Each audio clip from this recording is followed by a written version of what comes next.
Hi guys, and welcome to this another video in our MaffsGuru.com series for the year 12 maths. Lovely seeing you. Now, obviously I'm about to kick into the learning, but if you are new to this channel and watching it on YouTube, then do me a favor, subscribe and click like and the little bell notification. But if you are on YouTube, are you aware there's MaffsGuru.com?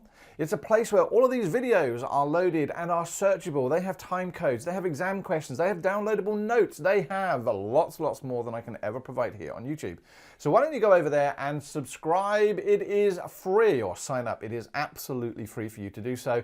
And I promise you, you'll get notifications of new videos uploaded and all sorts more. But if you're here with YouTube, stick with that subscribe button.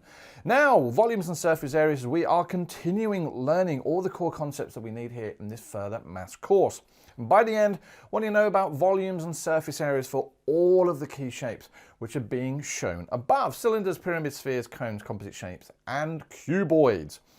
Now, a lot of this series has been fascinating subjects of geometry and measurement. We've done Pythag, we've done lines and parallel lines, we've done triangles and polygons and all those exciting stuff. And we've covered a lot of ground, but a lot of people sort of say to me, well, how is any of this stuff really useful?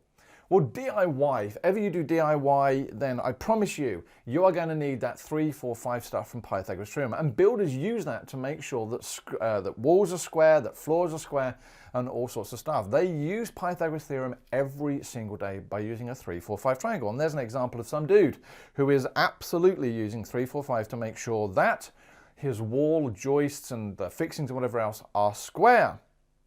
Now, I don't know about you, but I've just moved into a new house. I don't know that you'd have moved into a new house. Maybe you have 18 years of age. That would be a bit weird. But walls have surface areas.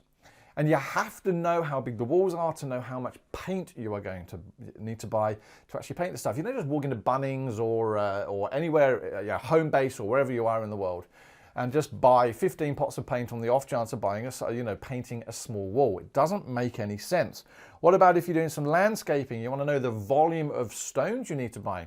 Just about to do that to my garden, about to make it fill with stones, but I don't want to order tons and tons of stones because that's going to cost me a fortune if I don't need tons and tons of stones. So I need to know what the volume is here.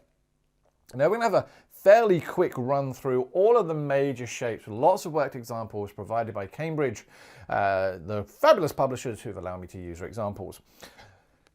Video feels like it's going to be quite lengthy, but because of the worked examples. But again, if you are on MaffsGuru.com, you can just keep jumping through the theory, go to the worked examples, do what you need to do. Not so easy, sadly, here on YouTube. So, prism. What is a prism? That's a really important shape because when we have a prism, finding the volume of these things is actually really simple. Lots of formulas, but the formulas are pretty much the same idea. So what is a prism? Well, as the dictionary states there, it's a solid geometric figure whose two ends are similar. Now that's really important. For a prism, two of the ends must be similar, as in exactly the same. And there are parallel lines which connect those two faces together. Brilliant. Here are some brilliant examples. All right, so prisms, let's just check that. We've got to have two faces the same, where the rest are connected by parallel lines.